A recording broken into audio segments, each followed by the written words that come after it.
and welcome to another hour of Gate City Chronicle, the weekly magazine dedicated to the city of Nashua. Our goal is to introduce you to your local neighbors, local businesses, artists, and just people that are surrounding the Nashua area. I'm Kevin Avard, your host, and today I have a special guest, Mr. Curtis Laffin. How are you today? Kevin? Did I pronounce the name right again? Laffin? There's no L and no second L. Laffin. Laffin. L-A-F-F-I-N. That's right. Just like we discussed, it's Yes. like the comedy show. And today we have this big, large doorstop here sitting on the table. And you're going to be talking about this, but it's actually not a doorstop. It's a... We call it a cookie. A cookie. A cookie from an American chestnut tree. Okay. And Curtis, you're with the American... I'm a volunteer with the American Chestnut Foundation. It's an organization that is dedicated to restoring the American chestnut tree to its historic range, which extended all the way from Maine to Georgia. It historically covered about 200 million acres of the eastern United States. 200 million acres. 200 million acres? 200 million acres, yes. Interesting. Now, we're going to be talking a lot about the American chestnut, but when I think about, when you said the word blight, we were talking off camera about blights, and I can remember, I think it was in the 80s, maybe even just before the 80s, where we had all those gypsy moths. Yes. Do you remember that? Oh, certainly. Certainly. It was like out of a horror story. It was. They were crawling up the houses. You can't describe it to somebody. You had to see it to believe it. Yes. Well, looking out my back door, I can see where there are some pine trees, some old pine trees, where they had taped. Yes. And you can see where the bark stopped, and you can see maybe a 3-foot, because it happened a couple of years in a row. And you can just see that left its mark. Yes. We were pretty devastated when...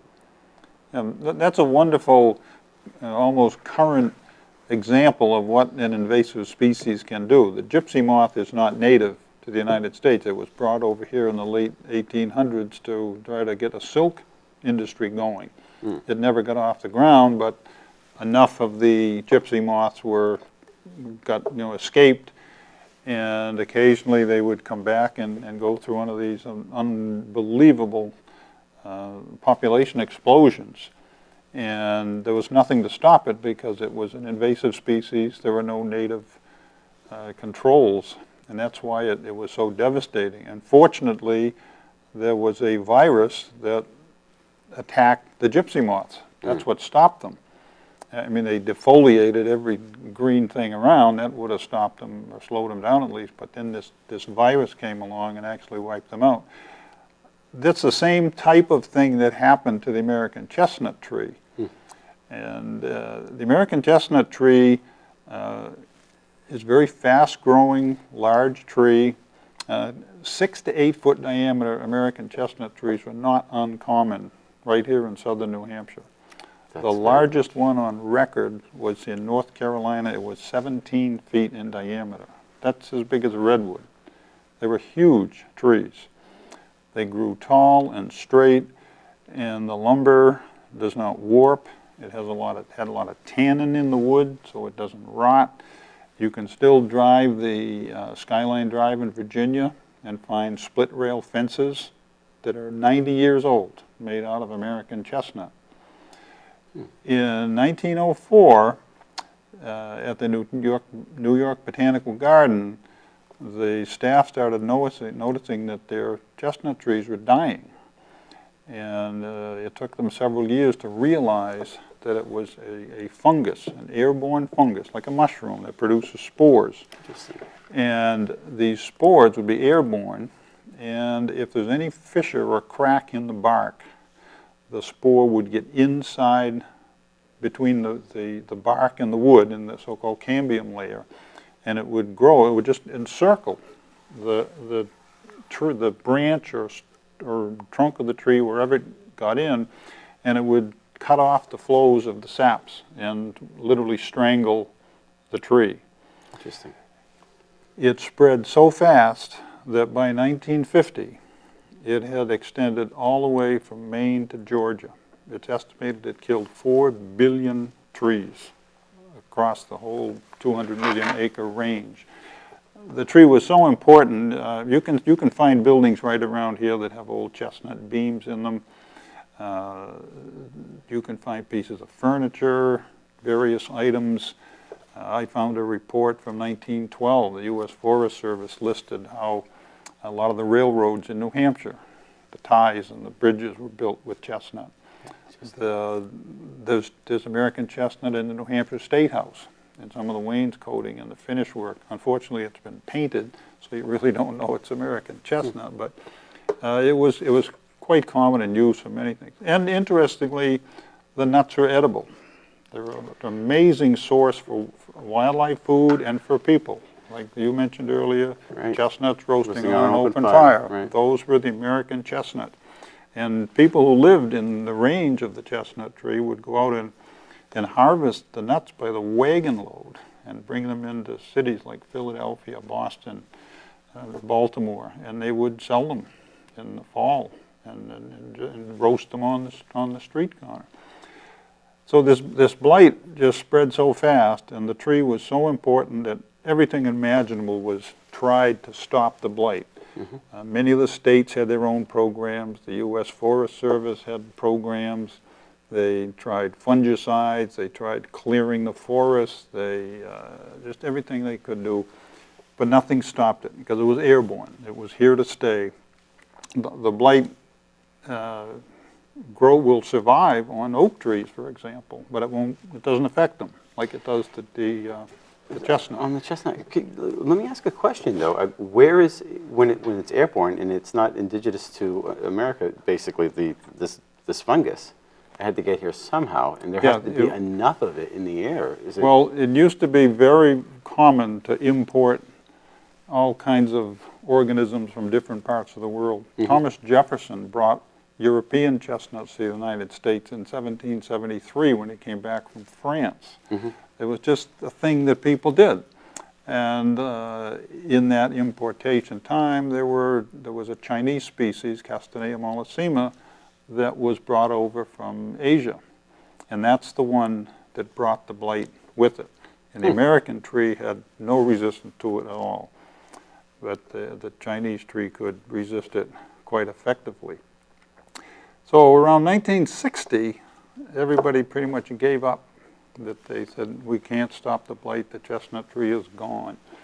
Well, there are two very fortuitous situations that exist. One is that the blight kills the tree from the point of infection upstream, in other words, up into the branches. It does not kill the roots. And those roots still today, from trees that died 70, 80, 90 years ago, are still sending up shoots. It's not all that difficult to find them in this area and all through its range. And occasionally one of those trees will live long enough before the blight kills it. It takes 5 to 8 years for the trees to bloom and flower, and occasionally they will produce flowers and burrs and nuts.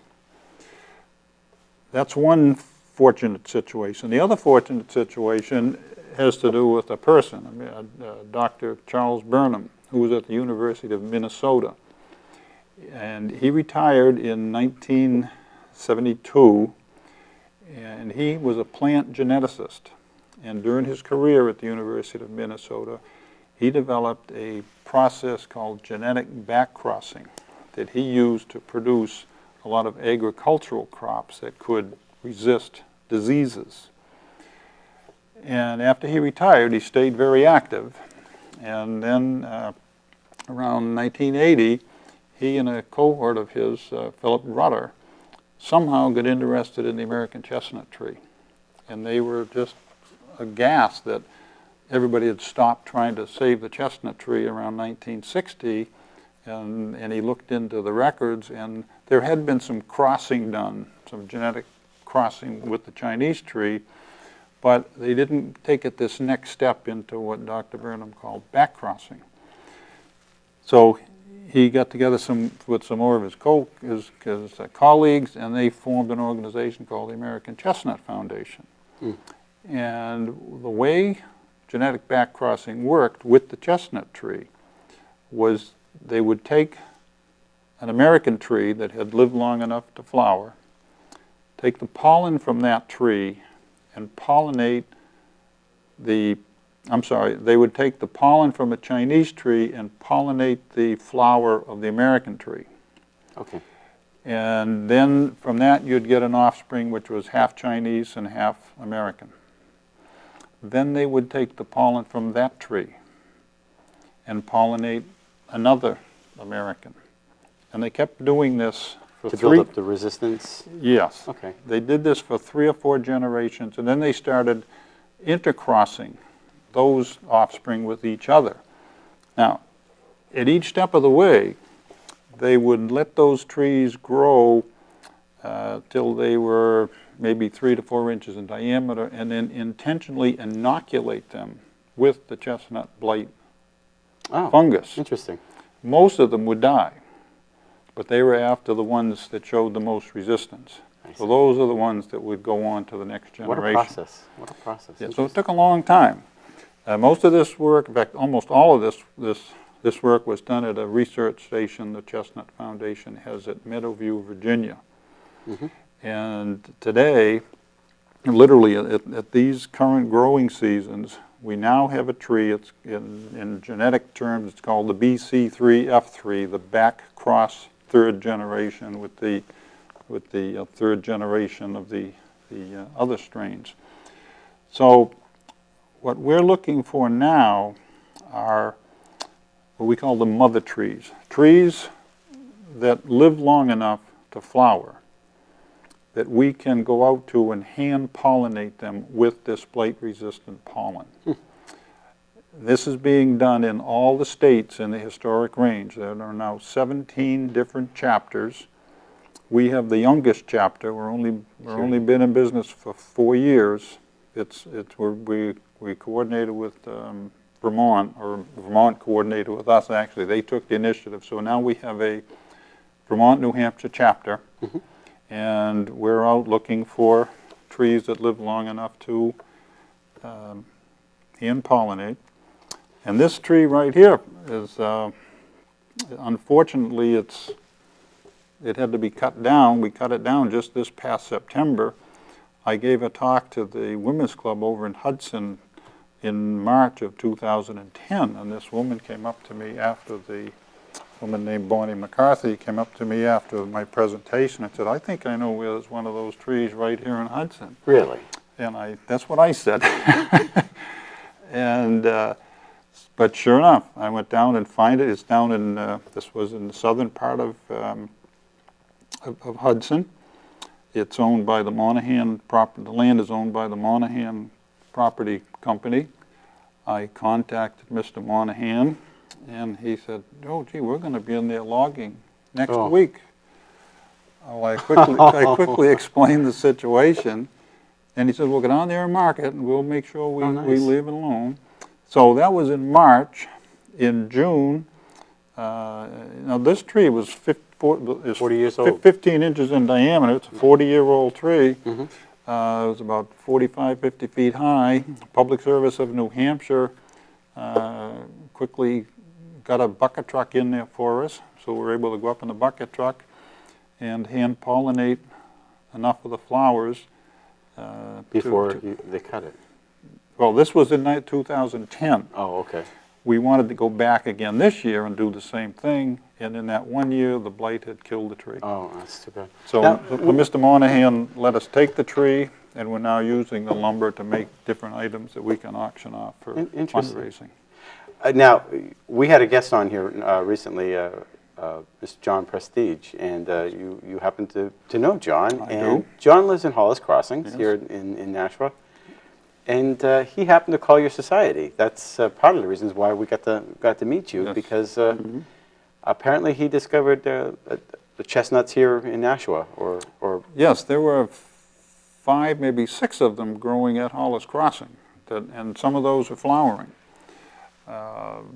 When we may be able to go in and pollinate some of those. The pollination process is kind of interesting. The flower on these trees is almost, you can't even see it unless you go right up to the tree. Are they on the leaves, on the branches? Or? Yeah, but what you see are the catkins. You see, when they do flower, you see these long, yellowish catkins hanging from the trees. They look like, you see them on birch trees a lot. They're the pollen-producing parts of the flowering structure. Exactly what you're talking about, yeah. And then the actual flower, though, is about as big as the tip of your little finger. And what we have to do is go to the tree just before the flowers open. You cut the catkins away and you put the flowers in a little protective bag so nothing else will pollinate them. Right. Wait about a week or 10 days for the flower to open. We go back, take them out of the bag, literally take the pollen by hand and put it right on the flower, put it back in the bag, and then you go back in like late September, October, and harvest the nuts. And when we did this tree, we got 196 viable nuts off of it. I do have a silly question. You can go to the store and buy chestnuts, but those are not the same type of chestnuts. The chestnuts you buy in the store right now are the Italian chestnuts. Okay. There are a lot of old chestnut orchards in Italy and other parts of Europe, Spain, probably France, that do produce. It's a Castanea sativa is the species. That's the European species. Okay. Now, same qualities as ours, or no? We get a lot of questions about that. Why don't we just bring Chinese trees and the European trees and grow them? Well, this wood is very unique. Then it's the way this tree grows. It grows tall and straight. You don't get the long, the huge straight logs out of the other trees. They're more bushy. They produce the nuts are actually they're edible and they're a little larger than the American chestnut. But as far as a lumber product, it's not nearly as useful. As I was asking earlier, though, in Concord, I remember there was a parking lot right off on Main Street where there's this big chestnut tree. I think it's a chestnut tree that has the pods in it, with the little prickly pods. That is a type of chestnut? It's probably a horse chestnut. A horse chestnut, and a horse chestnut is a totally different species. It's not even in the same family with the American chestnut. We get a lot of calls about people having chestnuts, and we go out and check them out, and they're horse chestnut. There are several things to look for. The horse chestnut only produces one nut in each burr, and the nut's about as big around as between size of $1.25 and $1.50. The American chestnut usually has 3 smaller nuts in the burr, and the burr is much more prickly. The leaf on the horse chestnut is it's called a compound leaf. If you pick up the leaf, it actually has 5 leaflets that look like individual leaves, but that's actually one leaf. The American chestnut and the Chinese chestnut has a single leaf, similar to a beech tree, if you know what a beech tree leaf looks like. Long and narrow, serrated. The chestnut leaf is about twice as large as the beech tree, but those two species are closely related. There is a large, beautiful Chinese chestnut growing on the campus of Riviera College. And if you go look at it in the springtime, it does just what an American chestnut. It produces those catkins, those yellow catkins, produces the burrs. But if you look at it, it's a bushy tree. It doesn't grow tall and straight. It doesn't have the lumber qualities of the American tree. And you said there was a nursery. Is that out in Peterborough or Milford? Yes, Peterborough. Now, the nuts that we harvested off of this tree were planted in September at a new orchard we put in Perkinsville, Vermont. There is an orchard in Peterborough at the Shealing State Forest. If you go over Packmanadnock and you're going down the other side of the mountain, before you get into Peterborough, you come to an intersection, I think it's Spring Street, and you go down in there, and that's where the Shealing Forest is. And we have 4 generations of trees growing in there. And if this is successful, this is a whole new industry as far as in the tree industry is. They'll if we can, they'll be going nuts over this. Oh yeah, if we can, it'd be just amazing if we can get it back. This shows us that this tree is 40 years old. About 2 or 3 inches in here are 25 years. Mm-hmm. And then obviously the canopy got exposed to the sun and the growth pattern just took off. The growth rings, some of them are half an inch wide. Right. They'll put on an inch of growth a year when they really get going.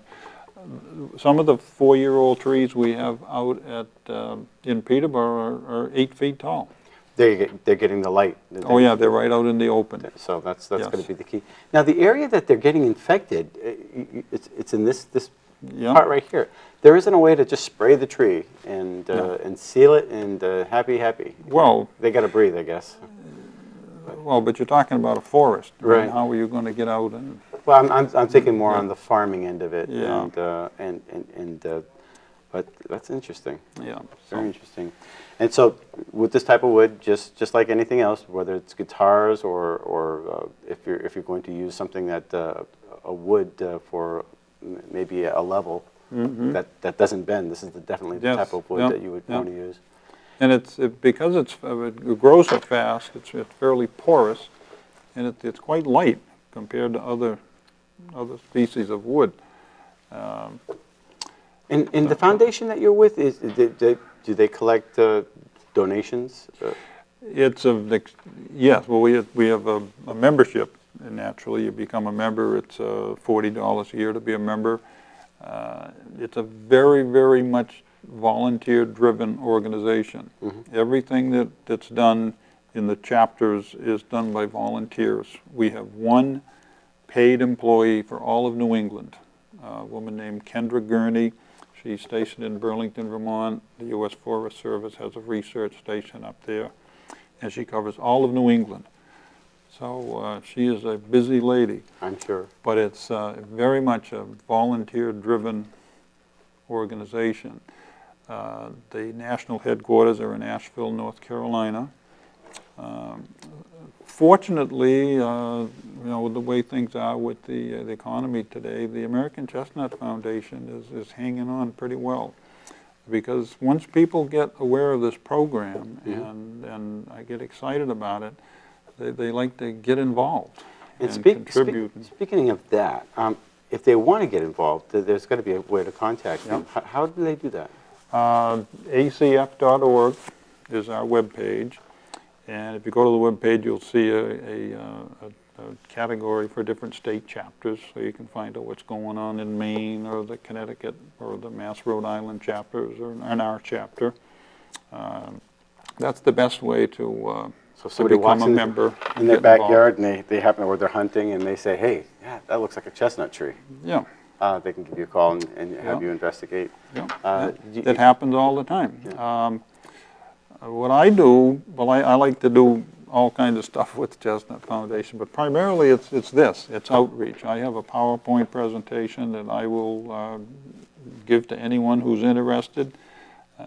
We had a presentation out in Hollis about 3 weeks ago, and the reason we did it in Hollis because something very exciting is going on at Beaver Brook in April. The orchards that we have in Peterborough, in fact all the orchards that we have in New England right now are called breeding orchards. That means that we are just growing the trees, trying to get some nuts off them to take it to the next step. What we're going to put in at Beaver Brook in April is called a seed orchard. We're going to get somewhere between 300 and 500 of the blight-resistant nuts and plant them in a relatively natural situation to try to see how they're going to take here in New England. Right. It's the first one in New England. No other chapter has put one of these orchards in yet. Other chapters that have been in business a lot longer than we have, they've been doing this for the last few years. But that's close to home. That's so nice. Yeah, we're really excited about that. That'll happen in April. And in fact, we're going to have our annual chapter meeting out there. I'm pretty sure I should have done my homework. I'm pretty sure it's April 21st, and we will have our regular meeting, and then in the afternoon we're going to have sort of an open house, and just so if anybody wants to come and see what Seed Orchard's all about, then we'll be actually planting the trees, planting the nuts. Right. We're going to start from that. Very interesting. We did plant 8 of them over at Benson Park in Hudson. That'd be a perfect place. What a nice park in May. In May, our chapter, these BC3 F3 blight-resistant nuts are pretty hard to come by because we're just now starting to produce them. The research facility in Virginia produced about 19,000 of them last growing season. Now, when you try to spread that across 200 million acres, Right. they don't go very far. Our chapter, our Vermont, New Hampshire chapter, we're only allotted 14 of those nuts.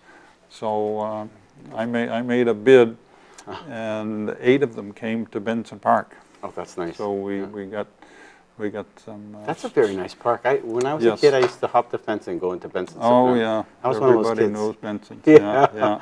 Yeah. But we recently went there. They put up the memorial, and that's actually an ideal place. Protected Yeah. area. Well, if you go over there now, we have a plaque up that explains what the chestnut restoration is all about. Are they, where your seedlings are they relatively protected from beavers or anything? Yeah. Well, we hope deer? so. Yeah. Yeah, you have to fence them in. Deer, of course, love them. Any rodents can get at the nuts if you don't. We put a plastic cylinder around the nuts and watch them very carefully. So what is the prognosis? If we have a great success, this could take off very well. If these seedlings go over, maybe in the next 25, 30 years, we could have a whole new industry as far as an industry that we export, if anyway, the woods and stuff, because this seems to be a very valuable wood. Oh yeah, it was a remarkably important tree. It was the dominant tree in our forests up until the turn of the last century, the 1900s. I remember when what kind of sparked my interest in this whole thing when I was about 5 years old. My father took me to a hill in Harvard, Massachusetts, and he showed me this big, beautiful tree, and he said, "This is the last living American chestnut that he was aware of." Wow. And didn't mean much to me then, but I was always interested in the outdoors and natural resources. I actually pursued a career in wildlife science, and along the way I'd keep reading these references to how important this tree had been. And then when I found out that there was an organization on the verge of bringing it back, I just That's had a nice to get legacy he involved. left you with, by the way. That's very, it stuck with you. Oh yeah, and it's surprising how many people around my age, I'm 70, who have similar experiences. This is the last one. They remember. Anybody who's under 55, 60 years old, it's hard to relate to them. They think about the horse chestnut tree, that this is, and that's not what we're talking about at all. The tree that grows in Brooklyn, it wasn't a chestnut tree, was it? Give me, oh, no. I saw a cartoon when I was a kid. Yeah. The tree grows in New York or Yes, in Brooklyn, and it was a rare thing that a tree was growing in New York at that time. I'm just wondering if it was a chestnut. Seeing how it all started there, or at least the blight. I had an interesting experience. I grew up in Massachusetts. I learned to swim when I was a kid at Walden Pond, but I had never walked around Walden Pond until this past summer. I finally thought, I'm going to do this. So a friend of mine and I said, she hadn't been around either. So we said, we're going to walk around Walden Pond. Well, we did. A lovely trail goes all the way around the pond. And about halfway around, you come to the site where Thoreau had his cabin. Oh, interesting. So, and they have a little memorial there and whatever, so we're looking at that, and my friend looked out the corner of her eye and says, that's a chestnut tree. And sure enough, with American chestnut, we found about 20 of them growing. Well, this tree, the biggest ones were like maybe 4 inches. But they're all, if you find one, you'll find several of them, in a different spot. And this one, the one that we pollinated this year is right on the driveway going into the hospice house over in Merrimack. Interesting. We got 78 viable nuts off of that. Now, is it protected, or is it just growing there? No, it's the blight. It's not very attractive. The blight is all over it, but still, it produced a good crop of flowers last year. And you had a career in forestry, obviously. You were wildlife. in wildlife. Yeah. Can you talk a little bit about that? How long were you doing that? Well, I went to the University of Maine. Long story short, my first job was with the U.S. Fish and Wildlife Service in Vero Beach, Florida. Oh, yeah. And by the time I retired, I was back in New England, and I had worked in every state from Maine to Florida along the East Coast. Just a wonderful career, really enjoyed it. So you have quite a diverse understanding of forestry and fish and wildlife. Yes, I do. So I know we're talking about chestnuts. We had some similar problems with the elm tree too, didn't we? There has been a similar success story with the elm trees. I'm not sure of the exact process that was used, but the elm tree is apparently coming back also. I wonder if if they're doing this probably can work with all species then if it works with the elm. I don't know. Nature is, you can't put nature in a box and say you never say always when it comes to nature. You don't know. Dr. Burnham, he took the process he used with agricultural crops and applied it to this particular tree, and it worked. So, wonderful. Maybe so. Now, I noticed you brought a book. Yes, this is, this by the way is a piece of the same tree. Okay. It's beautiful wood.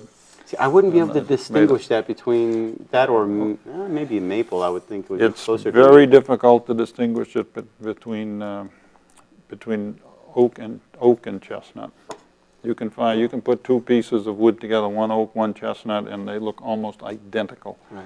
But then there are other characteristics. If you look at it long enough, you can see certain characteristics that.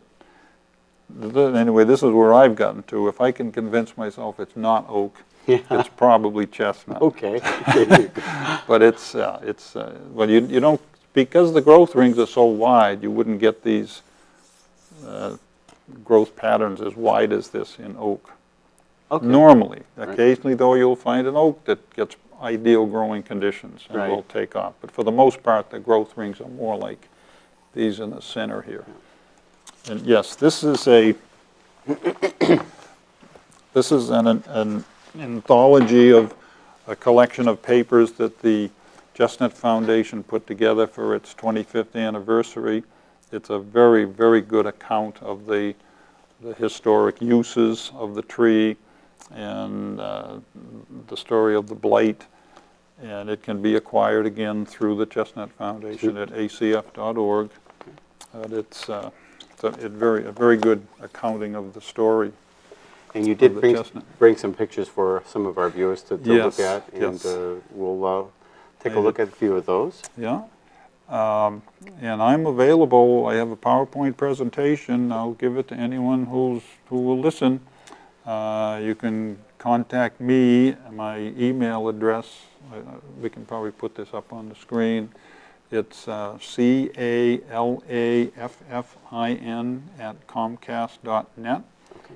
Or you can call my phone at 889-4643. Interesting. And this is what I like to do, spread the word. Have you gone to the schools and talked about your... I've been to, well, when we did the planting at Benson, we had several classes come. So I went to the school and gave a presentation before we did that. So. And when you plant the ones in Brooklyn or at you had mentioned where you're going to be planting some new ones. Is it in Brookline? Or Oh, at Beaver Brook. At Beaver Brook. Beaver Brook in Hollis, yes. That will be, when are you going to plant those? April. In April. I think it's the 21st, but it may be the weekend before that. That's a Saturday. Oh, that might be a nice class project for some of the Oh, the I think students in that's the area. already started Oh, wonderful. in Hollis. Beaver Brook does a wonderful job of outreach and education, so Yeah. I think they're well into that already. Very good. Yeah. Well, I want to thank you very much for coming on the show. Is there anything else you wanted to talk about as far as this? I think we've pretty well covered the story. It's, I'm just excited about it. It's something we can combat and the effects of an invasive species and actually maybe Well, I appreciate bring it. something back. So Thank you very much. I Thank appreciate you you for again. coming on the show. thank you. And we'll be right back.